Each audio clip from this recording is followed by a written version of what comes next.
საგზაო ინფრასტრუქტურის მოწყობის თანამედროვე შესაძლებლობების გამოფენა საქართველოს რეგიონული განვითარებისა და ინფრასტრუქტურის მინისტრი აღაიანში კომპანია Black Sea Group-ის ბაზაზე გამართული საგზაო ინფრასტრუქტურის მოწყობის თანამედროვე შესაძლებლობების პრეზენტაციას დაესწრო. გამოფენაზე სფეროს ექსპერტები, მეცნიერები, საგზაო ინფრასტრუქტურის მიმართულებით მომუშავე ქართული და უცხოური კომპანიების წარმომადგენლებიც იყვნენ მიწვეული.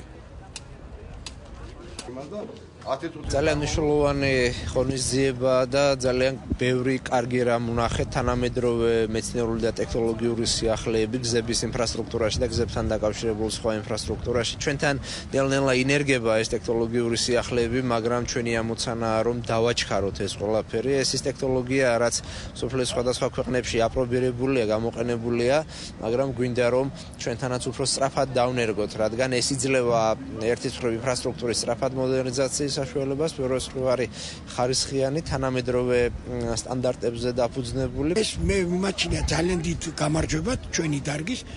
მე როგორც მეგზებათა საზოგადოების თავმჯდომარე ამაზე უკეთესი რა უნდა მენახა.